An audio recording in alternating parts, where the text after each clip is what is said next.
comme nous sommes dans la semaine de Pâques, eh bien, je vais commencer, moi, le premier, cette semaine, en ouvrant avec vous la parole du Seigneur dans l'évangile de Matthieu, au chapitre 20 et au verset 28, pour un verset que nous connaissons bien. Comme ce message est un peu technique, vous allez le voir, il va être appuyé par des diapositives qui vous permettront de mieux le suivre et peut-être de prendre des notes aussi afin que vous puissiez garder mieux en mémoire ce que nous allons partager maintenant ensemble. Donc Matthieu chapitre 20, verset 28. C'est ainsi que le Fils de l'homme est venu, non pour être servi, mais pour servir les hommes et donner sa vie comme la rançon de plusieurs. Amen. Ce matin, je veux prêcher sur la rançon. Cette rançon que Jésus-Christ a payée afin de faire de nous des hommes et des femmes libres. Alléluia. Il y a des expressions dans les évangiles, à cause des évolutions sociales, qui ont été quelque peu vidées de leur force. Soyez certains que lorsque Jésus dit à la foule qui le suivait qu'elle devait se charger de sa croix quotidiennement, les gens qui ont entendu cela ont eu le sang glacé. Parce qu'à l'époque, se charger de sa croix avait une signification tout à fait concrète, car il était très fréquent, le long des chemins, à l'entrée des villes, de voir de pauvres hommes en train de mourir lentement, cloués à une croix. Aujourd'hui, se charger de sa croix a bien été diminué de cette force et veut simplement dire la plupart du temps supporter une charge un peu pénible. C'est un peu pareil avec l'expression « la rançon ». Bien sûr, nous savons ce qu'est une rançon. Payer une certaine somme d'argent, généralement élevée, afin d'obtenir la libération d'une personne captive. Et j'espère bien qu'aucun d'entre vous, nous n'aurons jamais, nous n'aurons à payer une telle rançon. Laissez-moi aussi vous rappeler que pour aller récupérer votre voiture qui est à la fourrière, vous ne payez pas une rançon, mais une amende. Et ce n'est quand même pas la même chose. À l'époque de Jésus, il n'en était donc pas du tout ainsi. Le concept de rançon, comme celui de se charger de sa croix, faisait partie du quotidien. Et il renvoyait à un endroit bien connu, un endroit spécial, appelé en grec l'agora, en latin le forum, et de nos jours le marché. Et plus particulièrement à un endroit spécial du marché, le stand des esclaves. On estimait leur nombre à environ 5 millions d'individus, soit 8 à 10% de la population de tout l'Empire romain de l'époque. On les rencontrait partout, dans les grandes villes, mais aussi dans les campagnes, dans les champs, dans les mines et puis dans les navires. Et leur commerce était très répandu. Les esclaves n'étaient pas bon marché. Et pour être sûr d'acquérir le serviteur de son choix, l'acheteur devait verser un prix élevé au marchand. Et ce prix s'appelait la rançon. Et c'est dans ce contexte que Jésus prononça cette parole au sujet d'une rançon. Car le Fils de l'homme est venu non pour être servi, mais pour servir les hommes et donner sa vie comme la rançon de plusieurs. À travers cette idée de rançon, je veux parler au début de cette semaine pascale d'une doctrine fondamentale des Écritures qui concerne notre condition présente et à venir, c'est la doctrine de la rédemption, qui affirme que Jésus a versé la rançon nécessaire à la délivrance des captifs que nous étions ou que malheureusement vous êtes encore aujourd'hui. Car c'est ainsi que se trouve l'humanité tout entière aux yeux de Dieu, captive du péché qui la dévore, de Satan qui l'exploite, des passions qui la dominent et de la mort qui la rattrapera. Et pour expliquer cette doctrine de la rançon, je vais m'arrêter sur 4 mots grecs, qui en français, dans nos Bibles, sont traduits d'une manière interchangeable par rachat ou par rançon, mais chacun de ces 4 exprime une nuance particulière et complémentaire. Le premier mot, c'est agorazo, c'est un verbe. Et nous trouvons là la racine agora, le marché. Agorazo signifiait d'une manière très large faire des affaires, acheter ou vendre sur le marché. Et il signifiait déjà, pour nous messieurs, hommes désœuvrés suivant leur épouse sur le marché, y flâner ou y hanter la place. Cependant, il évoquait d'une manière certaine l'achat et la vente des esclaves. Car dans toutes les agoras de l'Antiquité, il y avait malheureusement le stand du marchand d'esclaves. Et là, un être humain, un homme, une femme, un vieillard, un enfant, un prisonnier de guerre se retrouvaient pour être achetés ou vendus. À fin d'exposition et d'inspection, il se tenait sur l'étal debout, dépouillé de tout vêtement, humilié, sans intimité, livré au regard inquisiteur et aux gestes brutaux des acheteurs qui testaient ainsi leur caractère et leur physique. Pour mieux comprendre cela, je ne peux que vous renvoyer à ce magnifique film primé aux Oscars il y a 2 ou 3 ans, 12 Years a Slave, qui nous rappelle que cela n'est pas si ancien que cela, mais au siècle dernier, ces choses continuaient de se pratiquer malheureusement. Souvent, la valeur de l'esclave était déterminée par la qualité de sa dentition, qui était un reflet de sa santé générale. Agorazo renvoie l'image explicite de la condition de l'humanité aux yeux de Dieu. Par refus d'honorer Dieu, de craindre Dieu, cette humanité est devenue tout entière captive d'un maître esclavagiste et cruel, Satan. Et Paul écrit dans Romains 6,17 que tous les hommes sont esclaves du péché. Et ainsi donc, hommes, femmes, vieillards, enfants, sont comme exposés sur l'étal pour être vendus au plus offrant. Et l'un sera vendu à la maladie, qui paye l'agorazo pour s'emparer de cette vie. Et l'autre sera vendu à une passion destructrice qui viendra le brûler à petit feu. Et l'autre sera vendu dès son enfance à la pauvreté humiliante et abjecte. Et un autre sera réclamé par un démon ou une malédiction. Quand ce n'est pas un ensemble de ces acheteurs cruels qui viennent réclamer une seule personne pour l'abattre encore plus. Alors les pauvres hommes de notre humanité se regardent les uns les autres, conscients plus ou moins de leur situation et essayant bien de trouver des solutions pour améliorer leur sort. Mais la Bible nous dit qu'ils ne peuvent se racheter l'un l'autre. Autrement dit, ils ne peuvent se dégager par eux-mêmes des liens qui les rattachent à Satan.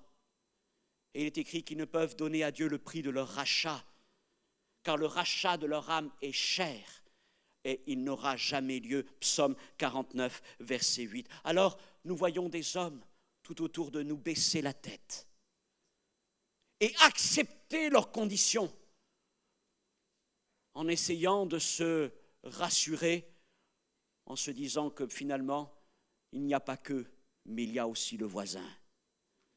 Mais c'est peut-être aussi ta situation, mon ami, ce matin. Peut-être que tu es là au milieu de nous, mais tu es toujours aussi sur l'agora. Je ne sais pas quel maître est venu réclamer ta vie. Je ne sais pas quel acheteur a payé l'agorazo pour venir s'emparer de toi et de ta famille. Je ne sais pas quelle passion, quelle puissance occulte, quelle destruction, quel ravage est en train de brûler ta vie jour après jour. Mais voilà que dans cette agora infâme, un homme s'est avancé et il a payé une rançon unique. Une rançon pas simplement pour quelques-uns choisis sur le volet à cause de telle ou telle capacité, mais il est venu pour toute l'humanité.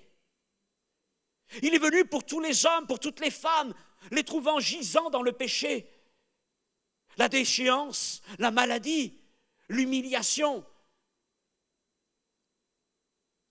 Et il est venu pour payer une rançon, non point avec de l'or ou de l'argent, mais avec une valeur supérieure à tout autre. Cet homme, c'est Jésus, le Fils de Dieu.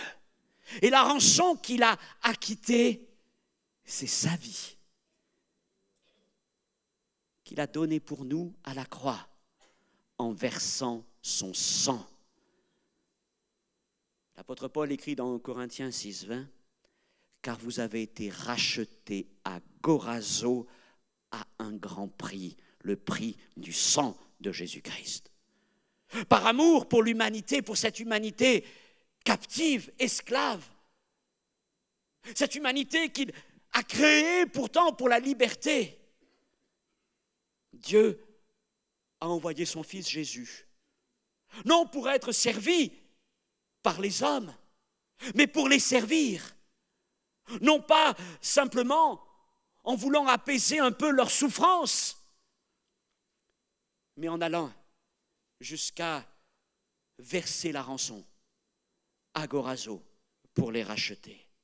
Pour toi, pour nous, Jésus a versé son sang en rançon devant Dieu, afin que le péché ne soit plus notre maître, afin que la malédiction ne soit plus notre oppresseur, la pauvreté humiliante notre héritage,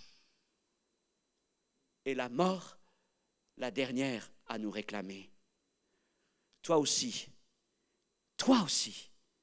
Jésus t'a racheté à un grand prix.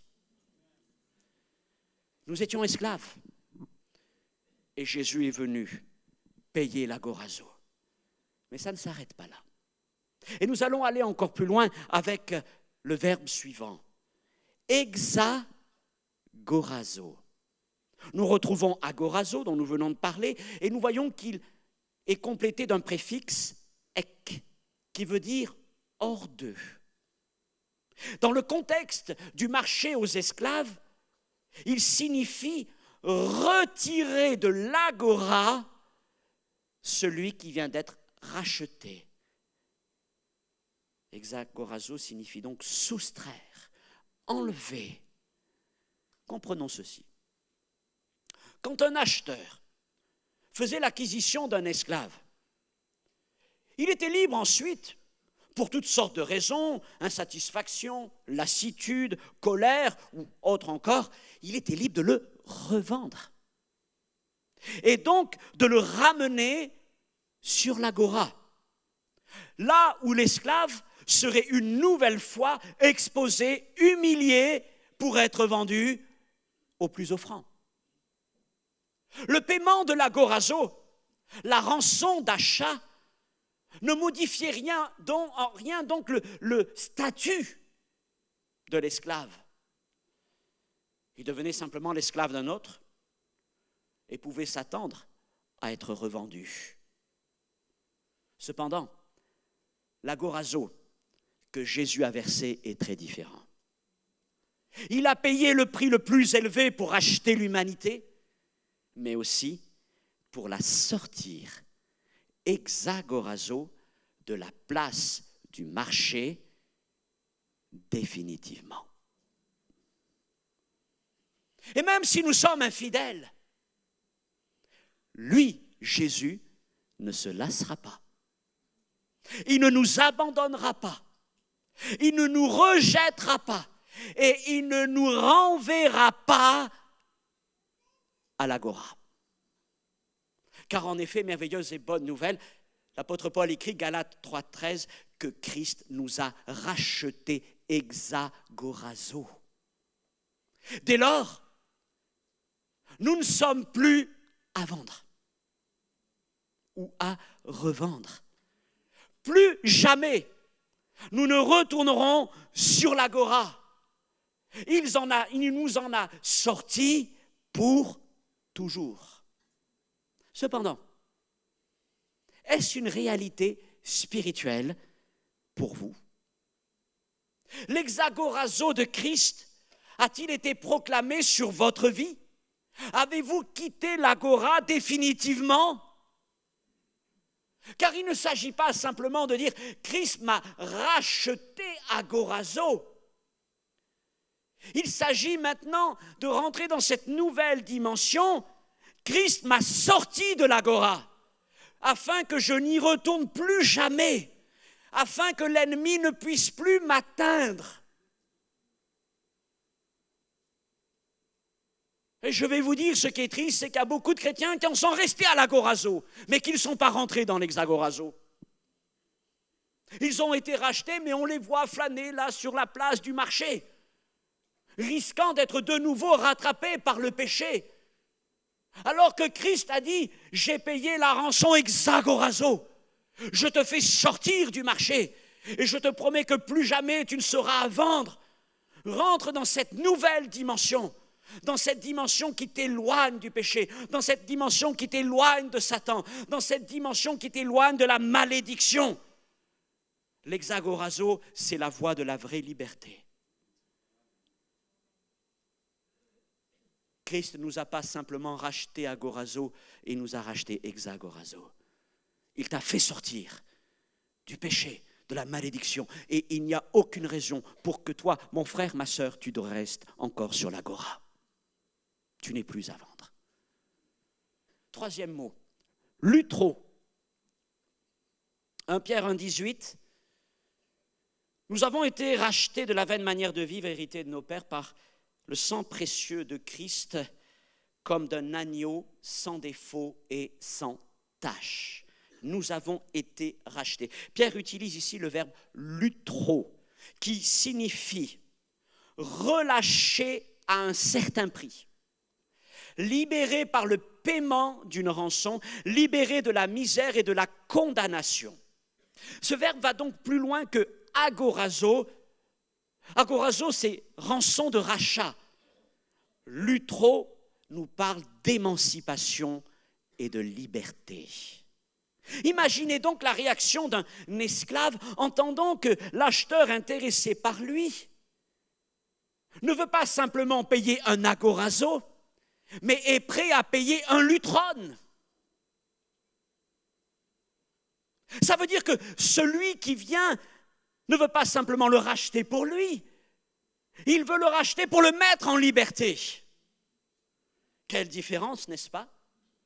Lutro vient d'une racine luo, L-U-O-O, luo, qui signifie, vous allez voir, c'est merveilleux, desserrer, dénouer, relâcher les liens qui nous rattachent. Luo. Dans notre propre nature, Dieu nous voit comme esclaves du péché et de ce maître tyrannique et injuste et cruel, Satan. Mais dans son amour, il veut briser les liens, il veut desserrer les liens qui nous attachent à lui. Et pour cela, Jésus a versé par son sang le lutron de notre liberté. Une rançon qui nous délie, une rançon qui défait les liens, qui brise les liens, qui nous rattachait à Satan et au péché. Et cette rançon garantit devant Dieu notre délivrance et notre libération des pouvoirs démoniaques qui nous maintenaient captifs. Et alors je peux avancer dans la vie en présentant spirituellement parlant au péché, à la malédiction, à Satan, mon certificat. Un certificat d'émancipation. Un certificat qui a été frappé, scellé par le Saint-Esprit dans le sang de l'agneau.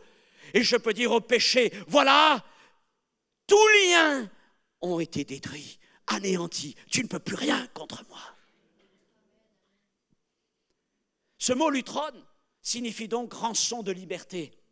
Et c'est celui-là que Jésus a utilisé dans notre verset, car le Fils de l'homme est venu non pour être servi, mais pour servir et donner sa vie comme le lutron, la rançon de liberté de plusieurs. Galates 5 nous dit que c'est pour la liberté que Christ nous a affranchis. Christ n'est donc pas un nouveau maître tyrannique, un nouvel esclave. Nous ne passons pas d'un esclavagiste, nous ne passons pas d'un maître esclave à un nouveau maître esclave.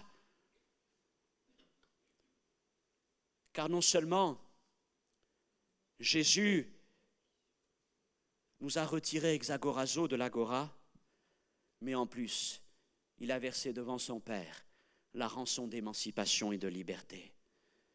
Comme le dit le très beau chant que nous commençons à apprendre et à chanter, « Je ne suis plus esclave. Je ne suis plus esclave. Je ne suis plus esclave du péché. Je ne suis plus esclave de la maladie. Je ne suis plus esclave des passions et de Satan et de la malédiction. Je suis enfant de Dieu. Je ne suis plus esclave. Je suis un homme libre. Et je suis enfant de Dieu. » Et c'est ce dont nous parle justement le dernier mot que je veux voir avec vous ce matin, apolutrosis. Vous retrouvez là le verbe lutro, qui est une nouvelle fois complété par un préfixe apo. Apo a plusieurs significations, mais ici, celle qu'il revêt, c'est retour à l'origine. Retour à l'origine. Paul l'utilise dans ce verset bien connu de Romains 3, 24, et il dit que les hommes, tout homme, toute femme, quelle que soit sa condition, son origine ethnique, sociale, religieuse, qu'il soit juif ou païen, riche ou pauvre, homme ou femme, vieillard ou enfant, ils sont tous gratuitement justifiés par sa grâce, par le moyen de la rédemption apolutrosis qui est en Jésus-Christ.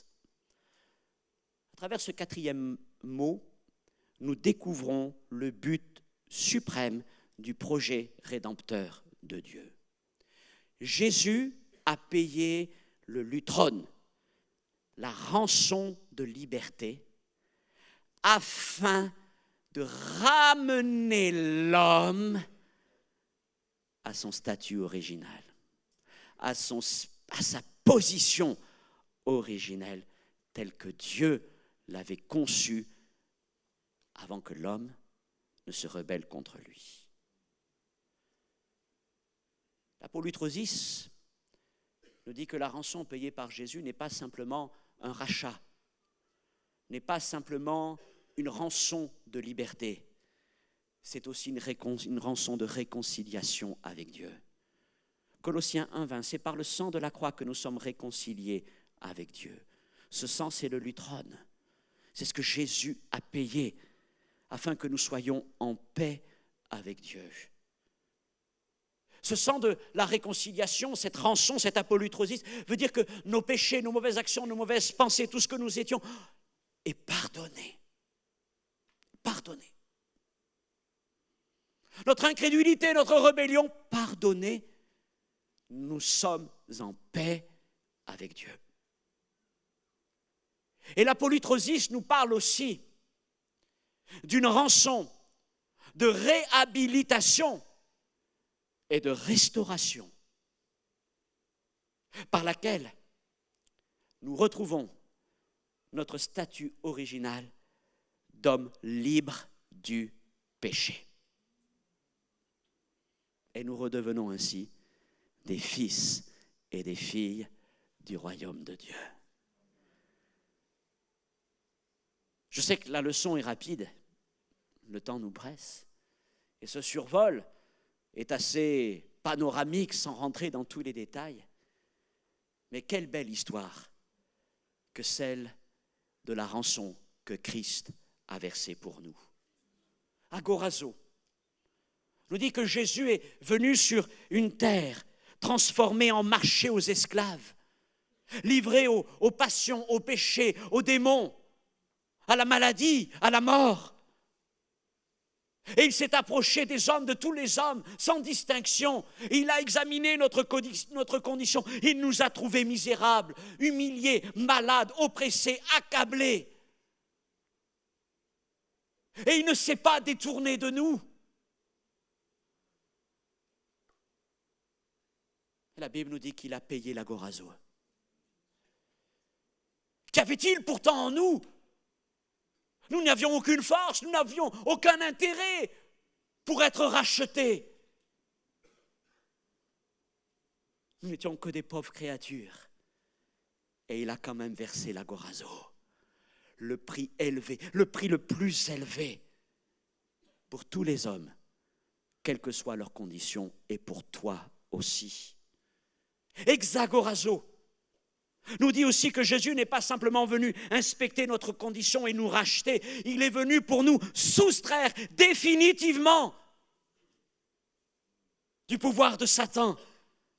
Il est venu pour nous arracher à lui, pour nous arracher de l'agora, afin que nous proclamions que plus jamais nous y retournerons. Je ne suis plus à vendre. Et tu peux le dire aujourd'hui, je ne suis plus à vendre. Je ne suis plus à vendre au péché. Je ne suis plus à vendre aux passions. Ils n'ont rien, ils ne peuvent pas surenchérir parce que Christ a payé le prix le plus élevé.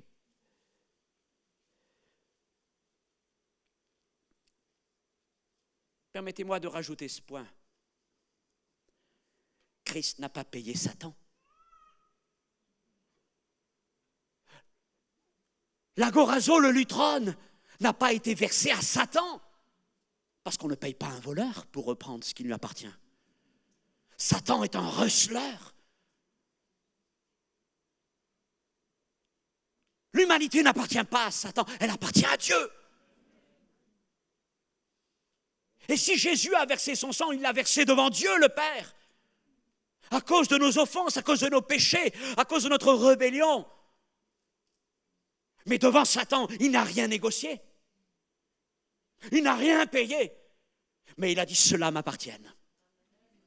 Et il dit ce matin, toi tu m'appartiens. Toi tu as été créé par Dieu, non pas pour une vie d'asservissement, mais pour une vie de liberté. Et Jésus dit, j'ai payé le lutron. J'ai payé le lutron. Jésus a donc payé la rançon de liberté. Son sang est le lutron qu'il a consenti à payer pour nous. Et alors, je veux dire, et vous pouvez dire, et nous devons l'affirmer, je suis libre. Je suis libre. Face au péché, à la tentation, face à Satan, face aux malédictions, dire je suis libre, et maintenant je veux vivre. Je veux vivre.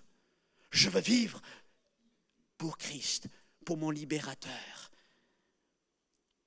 Et enfin, il a donc versé l'apolutrosis. Et ce mot nous rappelle que Jésus n'est pas simplement venu sur l'agora pour nous examiner, pour regarder notre condition, pour l'évaluer, qu'il n'a pas simplement payé le prix de notre liberté, qu'il ne nous a pas simplement retirés du marché une fois pour toutes, mais il est venu pour nous replacer dans notre condition et position première en Dieu, notre Père. Et alors, nous pouvons dire, je ne suis plus esclave, je suis enfant de Dieu. Je ne suis plus esclave, je suis enfant de Dieu. Alléluia. Voilà la doctrine de la rédemption. Voilà la proclamation que nous annonçons à tout homme encore. Et peut-être certains au milieu de nous ce matin sont encore sur l'agora. Et votre vie, votre famille est comme livrée au plus offrant. Qui encore cette semaine a réclamé un enfant? Est-ce le péché? Est-ce la violence? Est-ce toutes sortes de choses? Qui encore aujourd'hui se sont comme liés par toutes sortes de passions, de malédictions? Tu n'as pas été créé pour être captif, mais pour être libre. Tu n'as pas la puissance pour te libérer par toi-même, mais Jésus est venu pour cela. La Bible nous dit que Christ nous a rachetés. C'est fait. Tu n'as rien à verser, tu n'as rien à prouver à Dieu. Tu n'as pas à prouver au Seigneur que tu aurais des capacités particulières. Autrefois, les esclaves faisaient peut-être cela. Ils voulaient montrer leurs muscles lorsqu'ils voyaient un acheteur intéressant. Ils voulaient montrer tout ce qu'ils étaient capables de faire. Tu n'as rien à montrer à Dieu. Tu n'as rien à lui prouver. Tu as simplement à accepter ce que Christ a fait pour toi. Et à dire, Seigneur, je veux te suivre. Pouvons-nous imaginer un esclave qui aurait refusé de suivre celui qui a payé son lutron? C'est ce que Christ a fait pour toi. Mais je veux m'adresser aussi à vous, mes frères et sœurs. Combien véritablement au milieu de nous vivent l'exagorazo, vivent la polytrosis? Combien d'entre nous ont véritablement réalisé tout ce que signifie la rédemption en Jésus? Combien s'arrêtent simplement à dire « Oui, Seigneur, tu m'as racheté. Mais vois, je suis encore comme sur l'agora et je ne sais pas ce qui va m'arriver demain. Et vois encore, Seigneur, le péché, il entoure ma maison, il entoure ma vie, la malédiction est là. Il y a encore tant de choses qui m'accablent. » Christ a prononcé l'exagorazo sur ta vie. Mais tu dois rentrer dans cette dimension. Christ a payé le lutron et tu dois rentrer dans cette rançon de liberté. Christ a payé la polytrosis, une rançon de réconciliation avec Dieu. Tu n'offenses plus Dieu, tu es en paix avec Dieu. Il n'y a plus de colère et de condamnation sur ta vie. Christ a payé la polytrosis du renouvellement, de la réhabilitation, de la restauration. Tu n'es plus un esclave, ne vis pas comme un esclave. Tant de chrétiens vivent comme encore dans la peur de la mort, dans la peur de toutes sortes de choses. Alors vous savez ce qu'ils font? Ils s'imposent des règlements, des codes, toutes sortes de choses. Mais Paul nous dit que Christ nous a rachetés de la malédiction de la loi. Il n'est pas venu pour nous imposer toutes sortes de règles. Il est venu pour que nous soyons libres.